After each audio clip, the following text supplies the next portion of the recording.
আজকে আমরা আলোচনা করব উভধর্মী পদার্থ নিয়ে।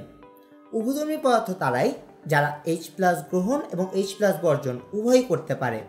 যেমন আমরা এখানে প্রথম উদাহরণেই দেখতে পাচ্ছি বাইসালফেট আয়ন।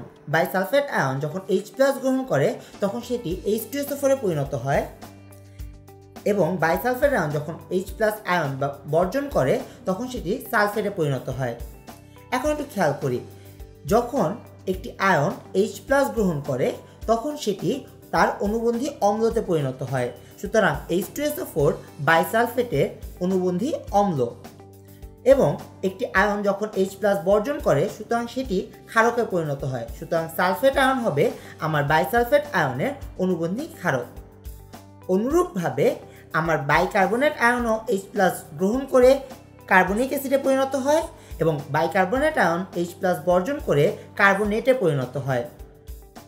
তাহলে সেই ক্ষেত্রে কার্বনিক অ্যাসিড হবে বাইকার্বনেটের অনুবন্ধী অম্ল এবং কার্বনেট হবে বাইকার্বনেটের অনুবন্ধী ক্ষারক। এখন আমরা যারা যে সকল পদার্থ একই সাথে প্রোটন গ্রহণ এবং প্রোটন বর্জন করতে পারে তাদেরকে আমরা বলে থাকি উভধর্মী পদার্থ, বা ইংলিশে এদেরকে বলা হয় অ্যামফোটেরিক মলিকিউলস। অ্যামফোটেরিক মলিকিউলস। এরকম আরেকটা খুব কমন উদাহরণ হলো গিয়ে পানি।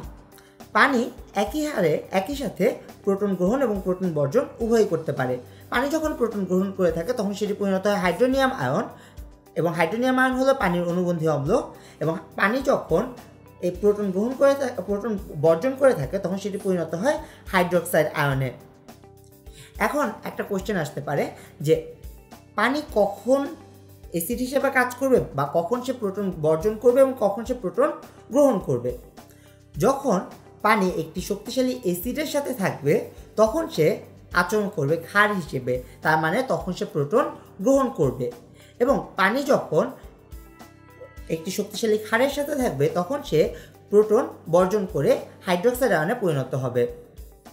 এবং সকল ধরনের উভধর্মী পদার্থই তাদের থেকে শক্তিশালী অ্যাসিডের সাথে থাকলে ক্ষার হিসেবে আচরণ করে এবং তাদের থেকে শক্তিশালী ক্ষারক পদার্থের সাথে যদি থাকে তখন সেই ক্ষেত্রে তারা অ্যাসিড হিসেবে আচরণ করে। এখন আমরা বলতে পারি এইখানে আমাদের যে চার্টটা আছে সেখানে উভধর্মী পদার্থ আছে তিনটা। একটা হলো বাইসালফেট আয়ন, একটা হলো বাইকার্বনেট আয়ন এবং আরেকটি হলো পানি। এখন আমরা আসি আমাদের দ্বিতীয় ধরনের মলিকুলে। আমরা দ্বিতীয়ত আলোচনা করছি সালফেট এবং ক্লোরাইডকে নিয়ে। সালফেটে আমার বর্জন করার মতো কোনো প্রোটন অবশিষ্ট নাই। যেহেতু সালফেট কোনো প্রোটন দান করতে পারতেছে না সুতরাং সে অবশ্যই অ্যাসিড হিসেবে কাজ করতে পারবে না। তাহলে এটি শুধুমাত্র H+ গ্রহণ করতে পারছে এবং H+ গ্রহণ করে বাইসালফেট আয়ন এবং হাইড্রোক্লোরিক অ্যাসিডে পরিণত হচ্ছে।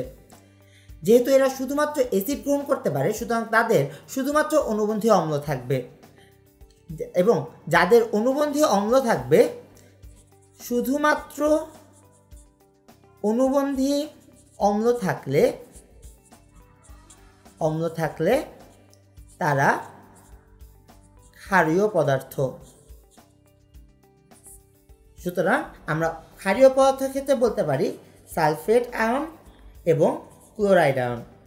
অনুরূপভাবে আমরা যখন হাইড্রোক্লোরিক অ্যাসিড এবং H2SO4 এর দিকে তাকাই তাদের পক্ষে আর প্রোটন গ্রহণ করা পসিবল হয় না। যেহেতু তারা আর প্রোটন গ্রহণ করতে পারে না সুতরাং তাদের কোনো অনুবন্ধী অম্ল থাকবে না। তারা শুধুমাত্র প্রোটন বর্জনের মাধ্যমে ক্লোরাইড আয়ন এবং বাইসালফেট আয়নে পরিণত হতে পারে যথাক্রমে। সুতরাং তাদের কেবলমাত্র যেহেতু অনুবন্ধী ক্ষারক আছে তাহলে আমরা বলতে পারি তারা শুধুমাত্র প্রোটন বর্জনই করতে পারে। যারা শুধুমাত্র প্রোটনই বর্জনই করতে পারে তাদেরকে আমরা বলবো অম্লীয় পদার্থ। আবার সুতরাং তাহলে আমরা বলতে পারি শুধুমাত্র অনুবন্ধী ক্ষারক থাকলে তারা অ্যাসিড বা অম্ল। তাহলে আমাদের অম্লীয় পদার্থগুলো কি হবে? অম্লীয় পদার্থগুলো হবে হাইড্রোক্লোরিক অ্যাসিড এবং সালফিউরিক অ্যাসিড। সুতরাং আমরা বলতে পারি যে আমাদের যারা প্রোটন গ্রহণ এবং বর্জন উভয়ই করতে পারবে তারা উভধর্মী পদার্থ, যারা শুধুমাত্র প্রোটন গ্রহণ করতে পারবে তারা হলো ক্ষারীয় পদার্থ, এবং যারা শুধুমাত্র প্রোটন বর্জন করতে পারবে তারা অম্লীয় পদার্থ।